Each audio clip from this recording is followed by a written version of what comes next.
tout le monde. Puis je vais faire mon possible, je vais être un peu éparpillé. Je viens de l'Université de Sherbrooke, campus de Longueuil, du département, de la faculté de médecine, en fait, c'est le département de santé communautaire. Je suis avec une collègue aussi. Puis nous menons différents projets, c'est surtout dans le domaine des dépendances, de la toxicomanie, puis notamment des projets auprès de jeunes vraiment en situation de précarité, dans différentes situations de problématiques. Donc nous menons à la fois des recherches en fait épidémiologiques finalement pour mieux comprendre la prévalence de différentes problématiques de santé, mais aussi avec des approches très participatives. Puis notamment dans le cadre d'un projet, on a mis en place un panel de jeunes qui s'impliquent tout le long de la recherche, à toutes les étapes, qui est orienté, qui finalement vont collaborer à l'appropriation des résultats, nous aider à mieux comprendre les résultats, aussi les vulgariser. Donc tout ça, c'est vraiment très, très riche.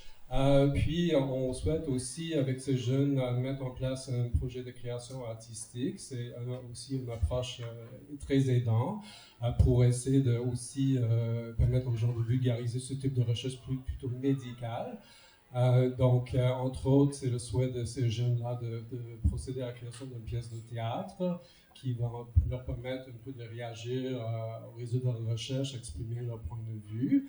Puis, potentiellement, cette pièce de théâtre pourrait être filmée, éventuellement diffusée sur Internet avec d'autres produits de création. Donc, on adore faire tout ça, c'est super riche, comme j'ai dit, mais il y a évidemment certains enjeux, certains questionnements, entre autres éthiques. Puis on veut vraiment bien faire attention de comprendre ces enjeux, puis trouver les meilleures façons de procéder à l'implantation de ce projet. D'un côté, on a évidemment un comité éthique de la recherche. Il va falloir que ce comité approuve l'ensemble de nos activités. Un des enjeux, ça touche à la fois, évidemment, un besoin de protéger la confidentialité des participants à la recherche. Il y a une certaine exigence qui vient la plupart du temps des comités éthiques d'avoir un cas d'anonymat. Mais de notre côté, dans notre approche participative, on mise beaucoup sur l'empowerment, puis il y a différents points de vue chez les jeunes, mais il y en a qui trouvent peut-être le cadre d'anonymat total un peu oppressif à la limite. Pourquoi ils sont exigés de rester complètement anonymes, surtout si on est dans un projet de création artistique. Donc il y a comme ces enjeux-là qu'il va falloir bien comprendre, il va falloir qu'on développe un argumentaire pour faire approuver nos projets, mais surtout, c'est pas juste pour avoir l'approbation éthique, mais on est conscient qu'on veut vraiment réaliser quelque chose qui va à la fois avoir surtout des retombées positives pour les jeunes, puis pour éventuellement l'amélioration de leur situation de vie, mais surtout pas avoir des retombées négatives possibles. Alors, on est conscient, entre autres, il y a toute la question dès qu'on est dans plus une optique numérique, diffusion sur Internet, etc., on perd un peu le contrôle des traces de ce qui est produit. Quelle est notre responsabilité envers les jeunes? Comment bien développer ces projets, bien comprendre les enjeux pour éviter ces aspects-là? C'est des jeunes qui vivent différentes réalités, qui sont face à différentes problématiques. C'est des jeunes adultes. Jusqu'à quel point ils peuvent comprendre et comment dialoguer autour de la perte de contrôle de leurs traces dans 5-10 ans, etc. Est-ce qu'ils vont être ailleurs dans leur vie? Est-ce qu'ils vont vouloir que les traces restent, qu'elles circulent? Mais en même temps, on ne veut pas écraser les espèces de parlement qui peuvent venir avec une prise de parole puis une implication très participative dans notre recherche. Donc, en gros, c'est ça. Donc, nous, notre processus était très oral, donc j'ai essayé de... Je ne sais pas si on a réussi à écrire. Donc, on était minimaliste. Mais en fait, on est parti de la problématique de Thomas.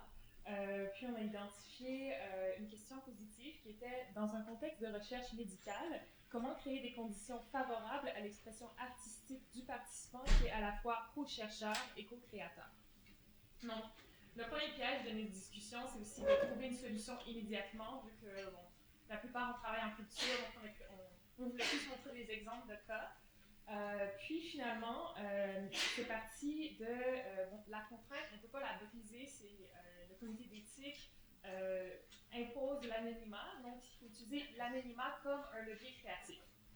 Maintenant, il y a le désir des participants de briser l'anonymat, d'être reconnus dans leur travail, puis il faut creuser la question, partir d'eux, pourquoi ils veulent utiliser le format théâtral, pourquoi ils veulent créer une pièce, et identifier des objectifs à travers justement la réflexion qu'ils vont générer.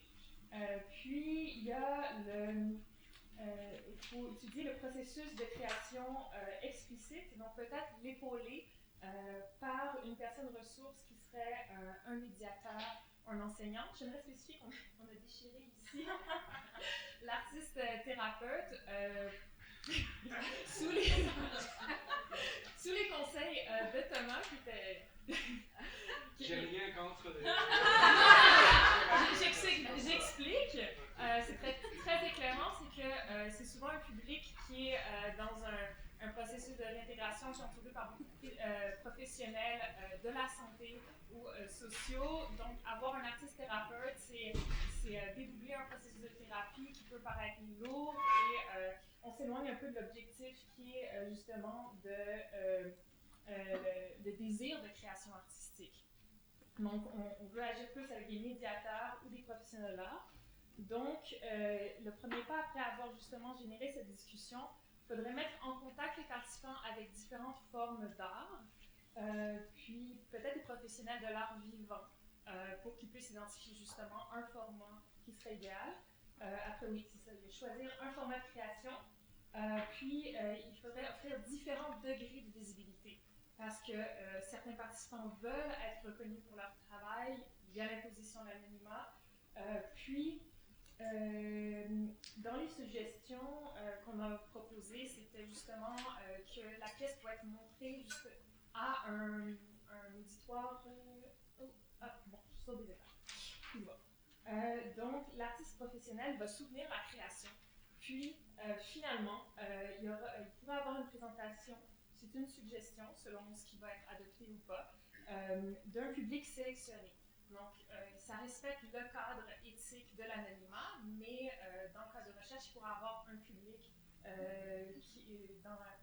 auquel les participants se reconnaissent, qui font partie d'une autre étude ou de la même. On pourrait filmer la performance, puis il faut penser à une manière de pérenniser la performance, l'archiver, et de là, on peut mettre des filtres et justement réutiliser toutes les idées qui ont été proposées à la table pour les différentes formes d'art en termes de masques, en termes d'art numérique, des filtres pour générer d'autres visages. Les options sont très larges et ce sera au groupe de le définir.